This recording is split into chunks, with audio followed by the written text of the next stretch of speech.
6:49, topping today's Sunrise Smart Start for Tuesday. Breaking updates on crime overnight. Multiple arrests as an investigation happened at Van Bortle Ford in Fairport.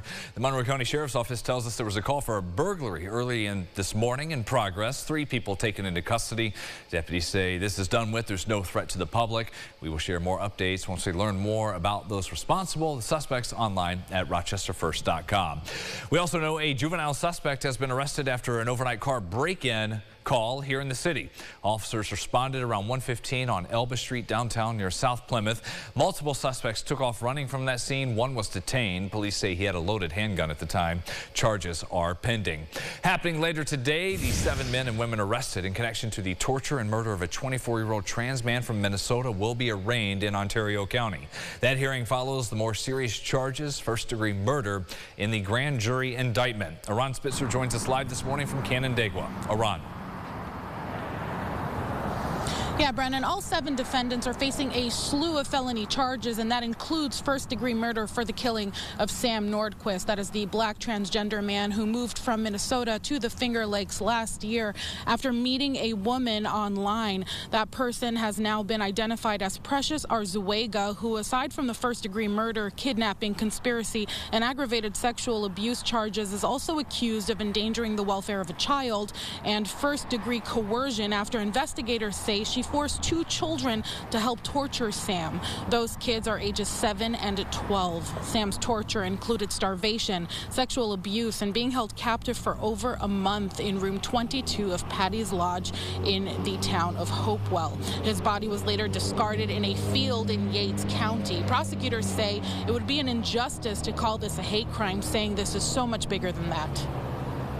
We as a community are here to seek justice for Sam, to help Sam's family heal, and to help our community heal from what is truly a horrendous act. A hate crime would make this charge about Sam's gender or about Sam's race, and it's so much bigger. To limit us to a hate crime would be an injustice to Sam. Again, all 7 of those defendants set to be in court this afternoon. That is at 1:30. For now, reporting, Aron Spitzer, News 8. Aron, thank you there this morning for us in Canandaigua. We'll be back there for the arraignments. Our News 18 bringing you the latest updates on air. News 8 First at 4 and online and on social media as soon as we have them. RochesterFirst.com. New this morning, we have learned the victim shot over the weekend in the city's inner loop is improving, now listed in stable condition. Police responded to that shooting, Cumberland Street near Joseph and Clinton, just before 10 p.m. Sunday. Officers saw a crowd of people leaving what was an unsanctioned party, and they found the 34-year-old victim wounded on site. RPD broke up the crowd, got the man to the hospital. His injuries no longer considered life-threatening.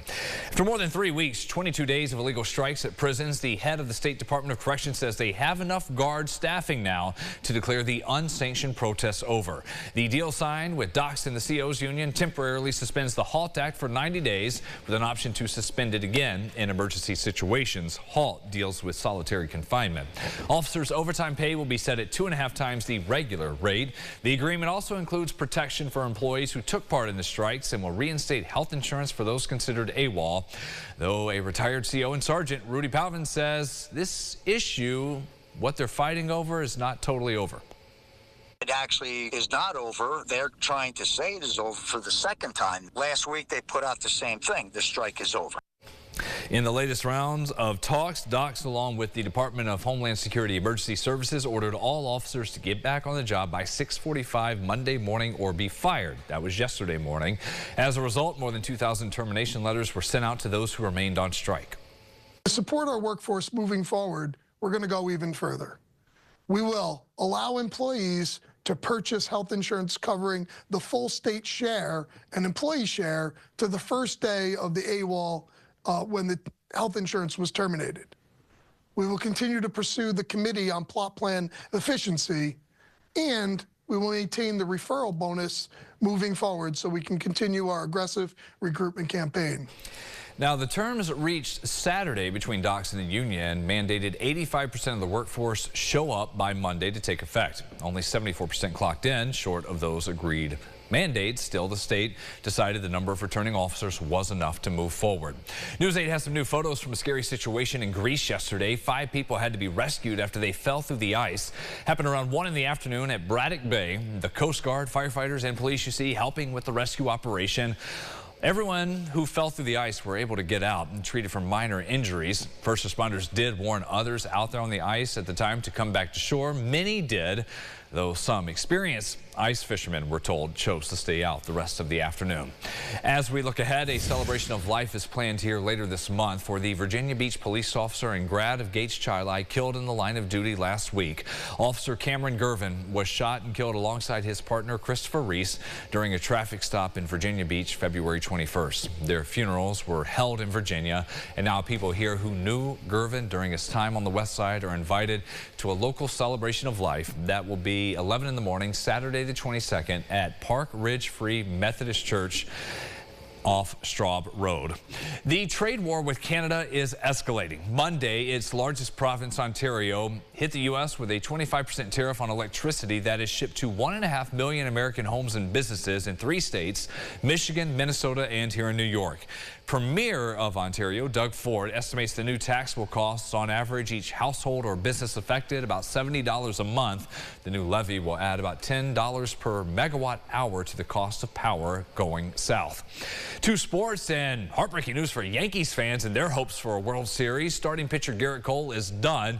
He has to have Tommy John surgery, and he will miss this season. He reported an alarming amount of pain after a spring training start Thursday.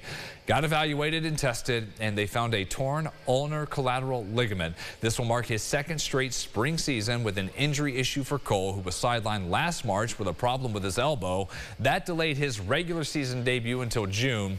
The 34-year-old says on Instagram he still has a lot left to give and can't wait to be back on the mound stronger than ever. And he's not just saying that. The pitchers who do have Tommy John, it's amazing what they do with the surgery, and they do come back stronger than before. Sunrise traffic here. We do have that 1 issue 390 northbound at Highland Drive in Henrietta. Did you find our Greater Rock Sky Eye 490 moving along just fine. Stepping out this morning, carry the jacket with you. How about that? Yeah, it is nice to see that. We're warm this morning, but cool down this afternoon. Temperatures fall, so I got that blue arrow there. We come out of the 60s and then down into the 20s, believe it or not, for Wednesday morning. Could be a little bit of a mix around tomorrow afternoon, but just a little bit. A lot of it Finger Lakes, Southern Ontario area. Thursday, warmer again. Friday looks great. Nice way to finish off the week. And then here we go, warm parade day. How about that? You wait all year, fingers crossed, turns out that way. We're back here at 7:25, CBS Mornings on the way.